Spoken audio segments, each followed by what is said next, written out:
Per me la definizione di intelligenza è la capacità di risolvere problemi e quindi lo studio delle piante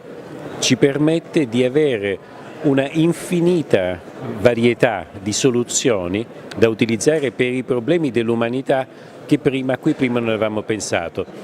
Guardare le piante da un punto di vista corretto, cioè dal punto di vista di esseri perfettamente cognitivi, evoluti, in grado di comunicare, di memorizzare, di avere una vita sociale, di imparare, di comunicare le proprie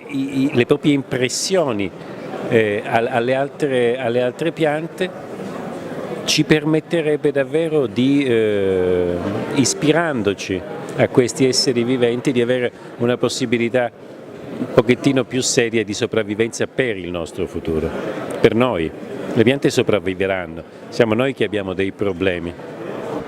Però stasera vorrei cercare di estrapolare dalle ricerche che abbiamo fatto negli ultimi 15 o 20 anni, ricerche che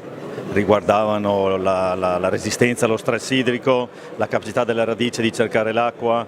oppure ancora il rapporto così stretto tra microrganismi e radice, cercare di estrapolare tutte quelle esperienze che ci hanno veramente fatto capire quanto la vite sia una pianta intelligente, come sappia reagire molto spesso anche in termini incredibilmente veloci a situazioni di stress che possono essere stress ambientali dovuti al clima o così, o anche a condizioni proprio di suoli magari non adatti o di carenze nutritive o di interventi dell'uomo mal fatti. Quindi da qui vorrei cercare di far capire quanto la vite sia un organo nel suo complesso intelligente, e proprio per questo motivo noi dobbiamo cercare di essere altrettanto intelligenti per non compromettere queste sue capacità di adattamento o di risposta. Con il Professor Mancuso c'è l'intenzione di iniziare una collaborazione di ricerca, soprattutto per quanto riguarda gli apparati radicali, e cercare di spiegare ai viticoltori, perché il nostro compito è sempre quello di avere poi dei risvolti pratici alle esperienze che conduciamo,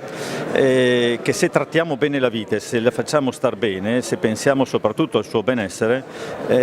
ben inferiori potranno essere anche tutti gli interventi in termini di difesa, di concimazione o altre cose di cui la pianta ne avrà bisogno, perché saprà autoregolarsi e saprà sfruttare le sue potenzialità.